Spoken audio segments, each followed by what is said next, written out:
Hello there guys, and welcome back to the channel. So in today's video we're going to be talking about alliances and the importance of alliances in Marvel Concert Champions, or more specifically having an active alliance.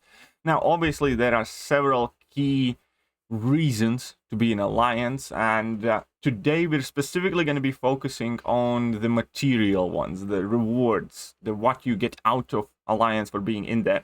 There is a very good argument being made, obviously, for the social aspect that comes with being in alliance, creating friendships, establishing connections, maintaining these connections. Therefore, that helps us to be engaged with the game. It makes it harder for us to retire, so on and so forth. But we're going to put that aside. We're not going to talk about that. We're going to talk actually the rewards and stuff that we earn.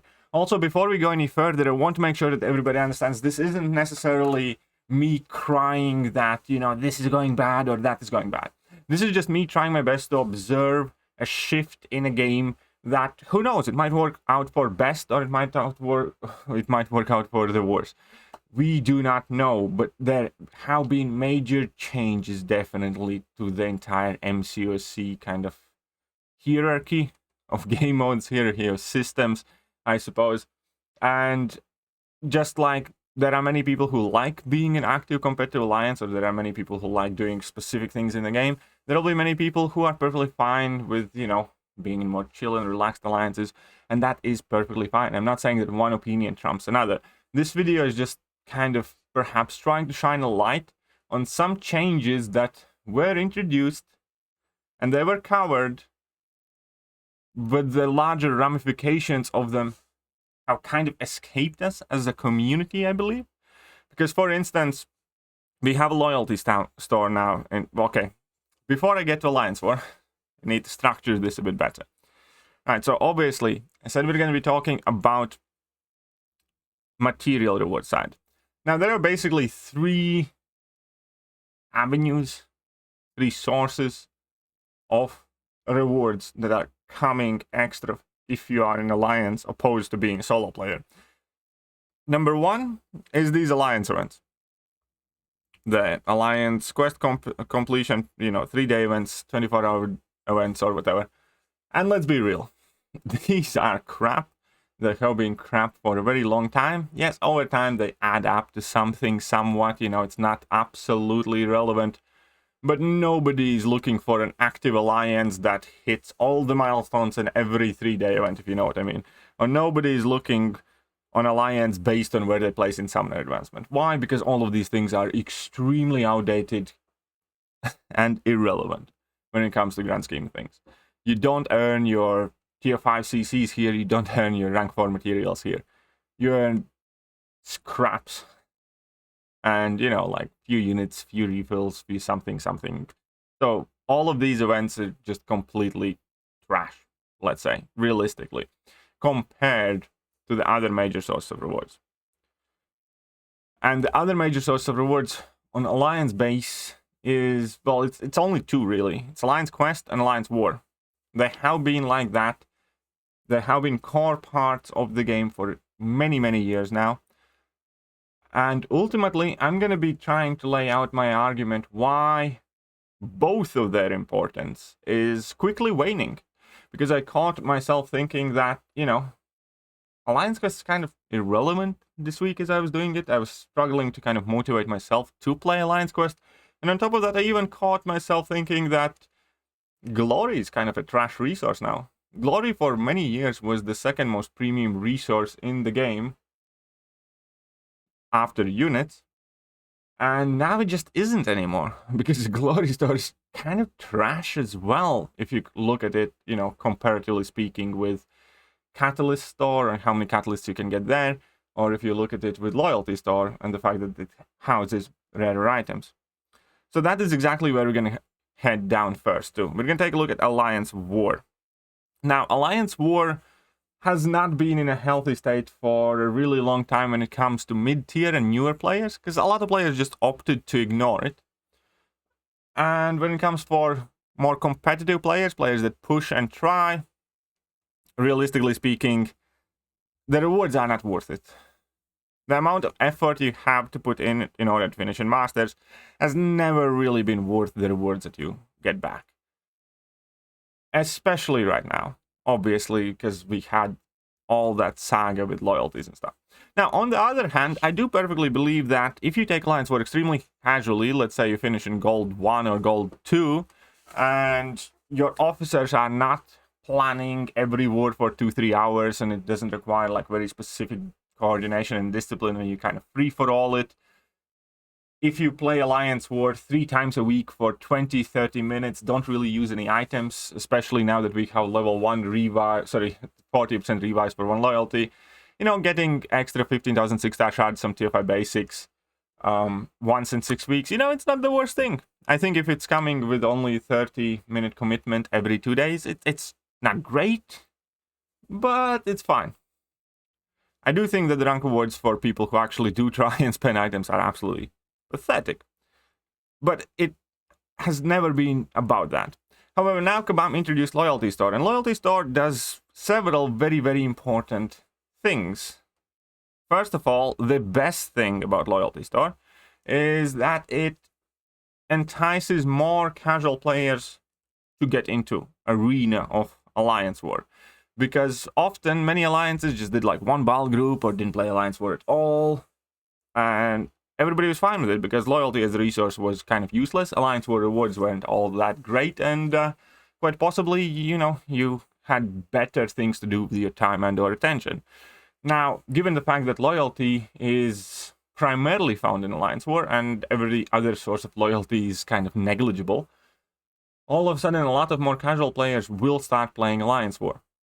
The trick is, though, that you're disincentivized to play Alliance War seriously.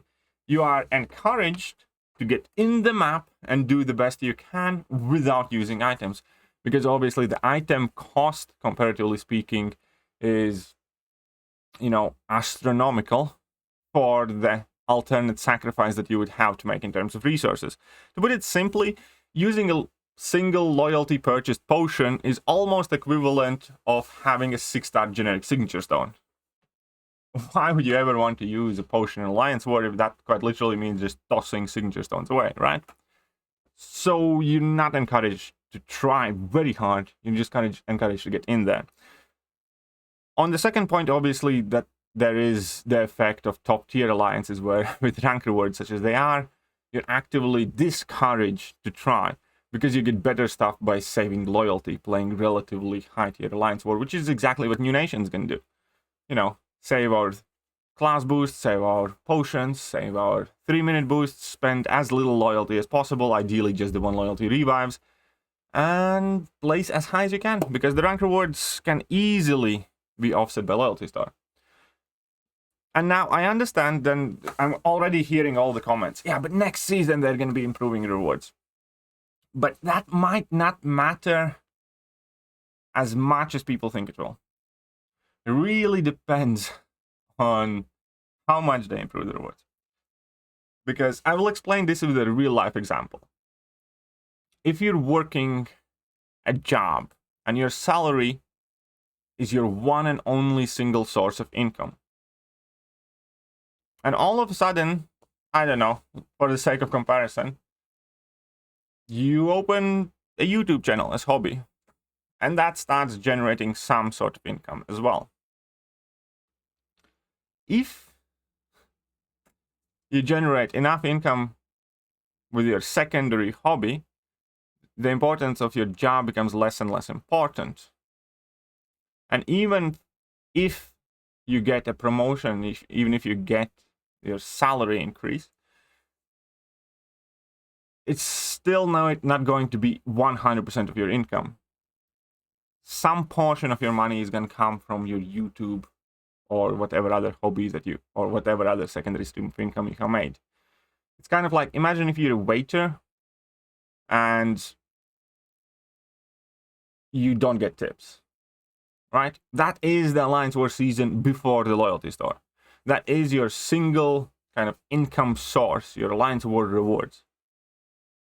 And then all of a sudden, you know, you start getting tips and people are getting more generous, and that is giving you more and more and more income to a point where it rivals or even overshadows your actual salary. That is the Loyalty Store. And now, even if they increase your salary, your salary will no longer be 100% of your rewards base.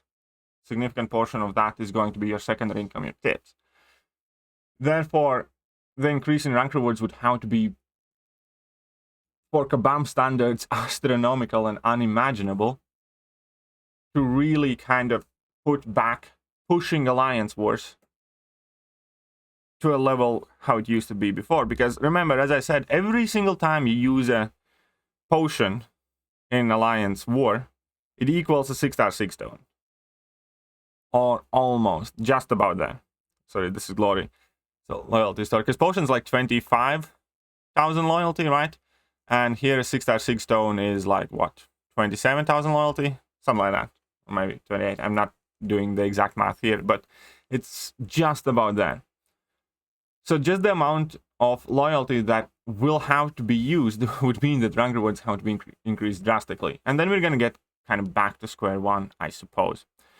But the point being is that it is still quite likely that even with the rank rewards increase, people can get and will get much better by, you know, just doing the best they can without using any of your actual loyalty and Alliance Wars, which kind of degrades, you know, the competitive aspect of being in a competitive Alliance War alliance.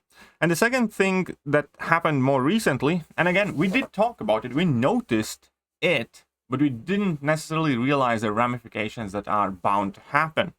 And that is with Alliance Quest. This week playing Alliance Quest, I really caught myself thinking, this is kind of stupid. Like, it's absolutely not worth. Not to mention the fact that Alliance Quest always has been a chore. It never has felt fresh. And it's, you know, never anyone's favorite game. Or nobody's screaming, yay, day 1 of Alliance Quest. Everybody's celebrating day 5 of Alliance Quest because you get 3 days off. So, unfortunately, however, pretty much all the time up until now, I say up until right now in the game, Alliance Quest was extremely fundamental in growing your account in terms of accessing rank up resources. Especially rank rewards are always geared towards rank up resources, but at the moment, if you're going to take a look at our Alliance Quest rank rewards, let's say we're going to finish here, I don't know, 21 to 30. It's going to be, what, 18% tier 5 CC a week? It's really not all that impressive. You can buy 2 daily bundles for $10, and you're going to get more tier 5 CC selectors than that. Similarly, you can buy 2 dailies, and you will end up getting more rank 4 materials. And ultimately, you also end up getting more tier 5 basic and tier 2 alpha. So buying a couple or a handful of daily deals effectively offsets everything that you get for Alliance Quest rank rewards for playing in top 30 alliance in the world, let alone if you play in lower alliances. Plus, keep in mind that you have to purchase alliance tickets. That means you are using your gold, and it also means that you're not playing lower Alliance Quest maps like map 5, which in return would actually give you gold and would give you battle chips. But just the fact that Alliance Quest rank rewards are extremely outdated, you know, it's not anything new. We have had times when Alliance Quest rank rewards have been extremely outdated in the past. Eventually they update them, and then people are happier, and then it kind of gives more incentive. However, there are 2 more aspects to this. When you're looking at Alliance Quest right now, Glory used to be second most valuable resource in the game, right next to units. Units have always been the premium currency in the game. Glory was in second place, in my opinion. Right now, Glory Store is weak. It truly is weak. Very minuscule amounts of tier 5 CC, even at, you know, the highest version of the Glory Store. And take a look at tier 5 basics, for instance. You can buy like 1.5 tier 5 basics if you max it out. You can buy 7 tier 4 CCs a week, and you can buy 5 tier 2 alphas. And then at the same time, look at this newly added store of catalysts, where there is unlimited amount of tier 4 basics for 20 units, unlimited amount of tier 4 class catalysts, 11 tier 2 alphas for sale, and 5 tier 5 basics for sale, which is like triple the amount that you can potentially earn with your glory. And as I mentioned, not playing map 8 doesn't mean that you're not going to be earning any glory, or it doesn't mean that you're not going to be, playing any alliance quest at all. It probably means that you're going to play something like map 5 or map 6, whichever one is the highest one that's still free. And you're going to likely end up being pretty much better off or not losing out on much anyhow. Because, yeah, Glory Store just doesn't have much to offer now when Catalyst Store exists. Because that's, another version of acquisition of these rank up resources. So rank rewards are meh, Glory Store is meh, and then on top of it, we do have Catalyst Store. And a very good example right now is, why would you waste your gold purchasing map 8 tickets or Alliance Quest tickets to get slightly more glory and slightly better rank rewards if you can play map 5 or max 6, earn gold, earn loyalty, earn battle chips, I believe, for playing that, and then perhaps spend slightly more time in arenas to earn more catalyst, and on top of it keep earning more gold. You'd end up with much more gold than you would with playing map 8, with hardly any downside there. And this is just another example right now where it's kind of important to be in alliance and do something, but it's becoming less and less important to actually try and try hard. And again, they might and they will update alliance quest rewards without a doubt, and that's going to encourage some people. But will it be enough to encourage people to go back to map 8? I'm not too sure. Because again, the entire selling point of Alliance Quest was that it was something vital, absolutely important that you do if you want to get rank up resources. It's not anymore. You can do some Alliance Quest, get some resources from that, but then you have the Catalyst Store. So now I do think that the game is changing drastically. And again, next big thing coming to the game is going to be Battlegrounds, which by definition is a solo game mode.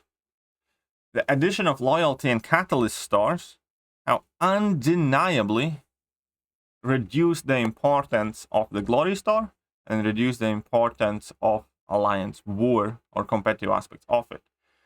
Therefore, I do believe that currently, especially right now, it is less important than it has ever been to be in like really active alliance, or it is less important than it has ever been to play map 8 or map 7, or it is less important than it has ever been to, I don't know, try an alliance war. All of these things do kind of combined, and I think is starting to make a lot of people question, what's the point in being in a try-hard alliance? What's the point of, having to play this map 8, 5 days a week, and spend so much time on it? What's the point in having these alliance wars that are extremely coordinated and stressful? You can just chill, take the game much more casually, and you're not really going to be left behind, or at the very least, the difference in the resources that you're going to acquire is smaller than it ever will be. Therefore, by definition, right now is the best time to take an MCOC break. Right now is the best time to join a retirement alliance or do whatever else you want in a game. Because, yeah, none of the alliance stuff matters nearly as much as it used to. And again, I'm not necessarily saying that this is, horrible thing. I'm just observing the fact that it is changing. And it is a fact. Addition of Catalyst Store has reduced the importance of Glory. Buffering Loyalty Store and increasing the importance of loyalty has reduced the importance of placing anywhere relatively high in Alliance War. Having the 3-day events, again, being completely outdated and taken out of the equation, all of that stuff adds up to a point where it's not really important in what type of alliance you are anymore. What is most important right now is whether you do Eternity of Pain, Grandmaster's Gauntlet, and whether you purchase enough offers. And again, some people might like that, some people might not. This video is not meant to rag about that. It's just merely shining some light on why I think alliances in Marvel Console Champions right now are in the worst shape, or in worse demand, I would say, than they have ever been. Let me know what you guys think, and I'm gonna catch you guys soon. See ya.